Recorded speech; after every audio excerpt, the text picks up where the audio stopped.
বাংলাদেশ বেতার রাজশাহী। স্থানীয় সংবাদ পড়ছি নূরজাহান বন্যা। ন্যায্য মূল্যে নিত্য পণ্য বিপণন কার্যক্রম পরিচালনার লক্ষ্যে জেলায় সমবায় বাজারের কার্যক্রম শুরু হয়েছে। আজ সকালে জেলা মুক্তিযোদ্ধা কমপ্লেক্স চত্বরে এই বাজারের উদ্বোধন করেন জেলা প্রশাসক আসমা শাহীন। বাজারে প্রতি কেজি গরুর মাংস ৬৩০ টাকা দরে বিক্রি হচ্ছে। লাল মুরগির ডিম প্রতি হালি ৬৫ টাকা এবং সাদা ৪৩ টাকা। এছাড়া মুরগি, মশলা, মধু, সবজি সহ বিভিন্ন নিত্যপণ্য বিক্রি করা হচ্ছে। জেলা সমবায় অফিসার মোহাম্মদ হোসেন শহীদ জানান, বিভিন্ন সমবায় সমিতির সদস্যগণ সরাসরি উৎপাদকের কাছ থেকে পণ্য সংগ্রহ করে এই বাজারে বিক্রি করছেন বলে পণ্যের মূল্য প্রচলিত বাজারের তুলনায় কম। জেলা প্রশাসক আসমা শাহীন বলেন, ন্যায্য মূল্যে ক্রেতাদের পণ্য সরবরাহের লক্ষ্যে এই বাজার চালু করা হয়েছে। আমাদের চেষ্টা থাকবে এই ধারণায় আরও বাজার প্রতিষ্ঠা করা। এই বাজারের মাধ্যমে ন্যায্য মূল্যে পণ্য বিপণন করা গেলে প্রচলিত বাজারে ইতিবাচক প্রভাব পড়বে, পণ্যের দাম হ্রাস পাবে। জেলা প্রশাসনের পৃষ্ঠপোষকতায় সমবায় বিভাগ এই বাজার চালু করেছে। প্রতিদিন বাজার চলবে। এদিকে নওগাঁর পোরশায় নিত্যপণ্যের বাজার দর স্বাভাবিক রাখতে উপজেলা প্রশাসনের উদ্যোগে ন্যায্য মূল্যের দোকান উদ্বোধন করা হয়েছে। আজ সকালে দোকানের উদ্বোধন করেন উপজেলা নির্বাহী অফিসার মোহাম্মদ আরিফ আদনান। আয়োজকরা বলেন, দোকান পরিচালনার জন্য নিয়োগকৃত উদ্যোক্তারা সরাসরি উৎপাদক, খামারি ও কৃষকের কাছ থেকে পণ্য সংগ্রহ করে ভোক্তাদের কাছে সুলভ মূল্যে বিক্রি করছেন। সকাল থেকেই দোকানে ৭০ টাকা কেজি দরে আলু, ৪৫ টাকা হালি দরে ডিম, ৭০ টাকা কেজি দরে পেঁয়াজ ও সুলভ মূল্যে সবজি বিক্রি করা হচ্ছে। ন্যায্য মূল্যের দোকান উদ্বোধনের সময় উপজেলা খাদ্য গুদামের পরিদর্শক রিয়াজুল ইসলাম ও ব্যবসায়ী নেতৃবৃন্দ সহ গণ্যমান্য ব্যক্তিবর্গ উপস্থিত ছিলেন। রাজশাহীতে বর্ণিল আয়োজনে নেচে গিয়ে নবান্ন উৎসব উদযাপন করলেন ক্ষুদ্র নৃগোষ্ঠীর মানুষ। নতুন আমন ধান কাটার পর সেই ধান থেকে প্রস্তুত চালের প্রথম রান্না উপলক্ষে আয়োজন করা হয় এই উৎসব।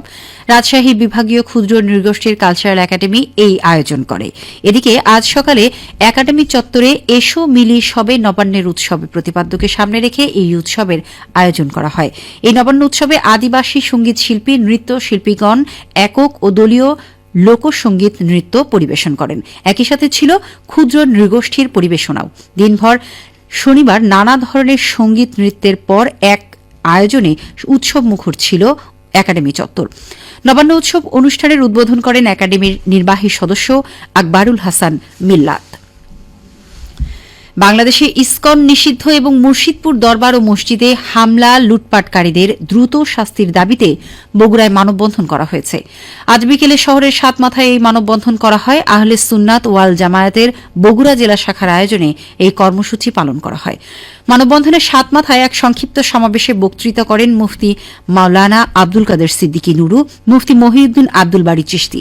ধর্মীয় ব্যানারে বাংলাদেশে হিন্দুত্ববাদী ইসকন অপরাধমূলক কাজ করছে, তাদের নিষিদ্ধ করতে হবে দাবি করে এ সময় বক্তারা বলেন, বিশ্বে নবী রাসূল, অলি আউলিয়াদের হাত ধরে ইসলাম বিকশিত হয়েছে। ইসলাম প্রচারে তাদের ভূমিকা অপরিসীম। তারা ইসলামের প্রাণ শক্তি, অথচ একদল মানুষ না বুঝে বিভিন্ন মসজিদ ও দরবারে হামলা করছে। এই ঘটনার সাথে জড়িতদের অবিলম্বে চিহ্নিত করে গ্রেফতার করতে হবে। রাজশাহী মেডিকেল কলেজ হাসপাতালে রিমা বেগম নামে এক ডেঙ্গু রোগীর মৃত্যু হয়েছে। তাঁর বাড়ি চাঁপাইনবাবগঞ্জের শিবগঞ্জ উপজেলায়।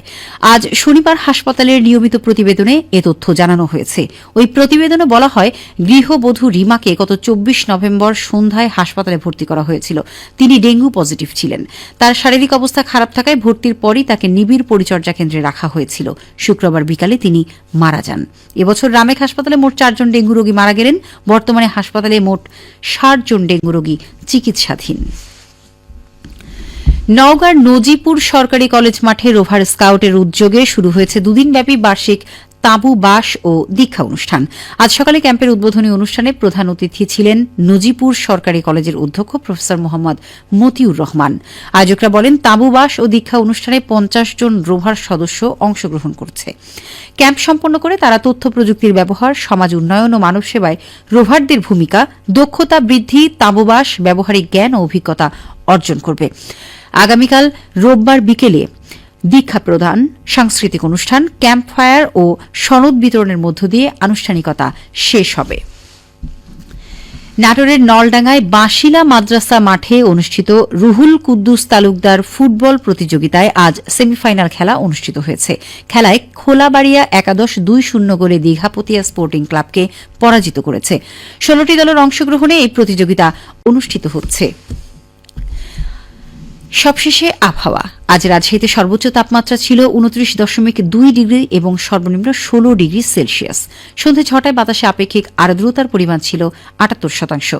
রাজশাহী ও পার্শ্ববর্তী এলাকায় আগামীকাল সূর্যোদয় ভোর 6:31। সংবাদ শেষ হল। আমাদের পরবর্তী স্থানীয় সংবাদ প্রচারিত হবে আগামীকাল সকাল 8:10।